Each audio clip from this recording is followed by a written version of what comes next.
Halo, di sini kami akan melakukan edukasi mengenai pengaturan kehamilan, masalah pada masa nifas, dan seksual pasca nifas. Perkenalkan, nama saya Natalia dengan NIM 23180021, berperan sebagai bidan. Dan saya Ignacia Samriata dengan NIM 23181004 berperan sebagai pasien. Selamat menyaksikan. Selamat pagi Ibu. Selamat pagi Ibu Bidan. Bagaimana Ibu kabarnya selama hari kemarin? Baik Ibu Bidan. Baik, di sini kita akan melanjutkan konseling Ibu mengenai pengaturan kehamilan, masalah pada masa nifas dan hubungan seksual pasca nifas. Apakah sebelumnya Ibu sudah mengetahui ketiga hal tersebut Ibu? Belum Ibu Bidan. Baik, di sini saya akan menjelaskan ya Ibu. Untuk masalah pengaturan masa nifas itu, Ibu bisa setelah ini bisa memilih untuk jenis-jenis KB. Nanti akan saya jelaskan. Dan Ibu juga bisa minta persetujuan dari suami Ibu terlebih dahulu ya Ibu.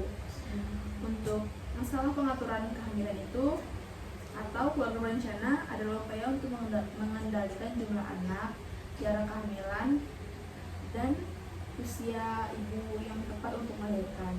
Untuk masalah pada nifas itu sendiri, biasanya terjadi pendarahan yang berlebihan, nyeri, dan infeksi.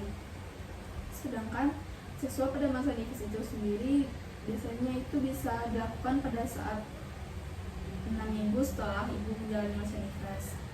Untuk metode KB ini ada dua ya Ibu, metode KB non-hormonal dan hormonal. Untuk non-hormonal itu ada vasektomi, urektomi, metode kalender, kondom, alat kontrasepsi dalam rahim, dan metode Aniara lakasi.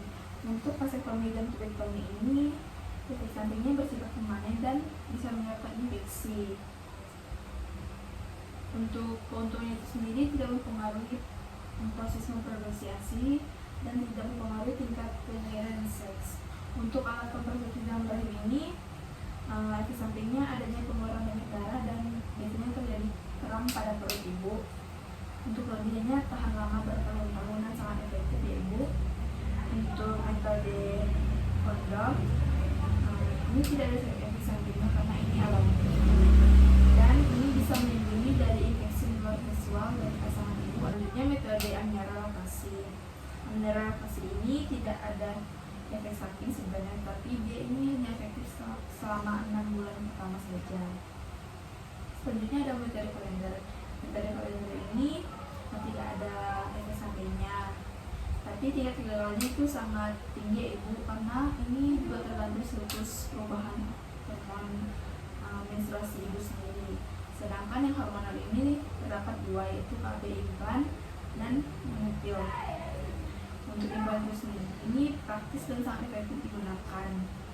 Ada efek sampingnya yaitu perubahan siklus pola mens ibu. Menipil ini sendiri ibu bisa berhenti kapan saja. Tetapi jika ibu ingin hasilnya lebih efektif, ibu bisa minum pada jam yang sama. Salah pada ibu nifas biasanya itu bisa terjadi pendarahan berlebihan, demam, sakit kepala, perubahan mood, payudara bengkak, abses payudara, preeklamsia, susah buang air kecil, sesak napas, mual, muntah. Apakah ibu mengalami hal tersebut? Tidak Bu. Untuk masalah seksual ini, untuk ibu bisa melakukan hubungan seksual bersama pasangan ibu ini bisa dilakukan 6 minggu setelah ibu selesai masa nifas ibu. Jangan sebelum 6 minggu ibu, karena ini bisa menyebabkan banyak pendarahan pada ibu. Dari konseling saya tadi, apakah ada yang ingin bertanyakan atau yang ibu belum mengerti? Ada Bu Bidan, saya ingin bertanya. Yang dimaksud dengan abses payudara itu seperti apa ya Bu Bidan? Itu biasanya ada pengeluaran nanah di bagian kuping ibu. Apakah ada yang ingin ditanyakan lagi? Tidak ada Bu Bidan. Baik, di sini saya menyimpulkan hasil konseling kita pada hari ini. Tadi ada dua jenis metode KB, yaitu KB non hormonal dan hormonal. Untuk KB non hormonal itu sendiri metode kalender dan kondom. Dan ada beberapa yang lainnya tadi sudah saya sampaikan. Untuk metode KB hormonal itu terdiri dari implan dan metode menipil. Apakah sudah jelas Ibu? Sudah Bu Bidan. Saya akan menjawabkan kunjungan ulang kepada Ibu.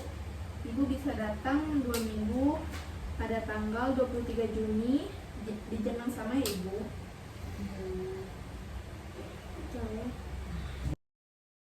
Baik Ibu, sekian konseling pada hari ini. Terima kasih Ibu. Ya, dan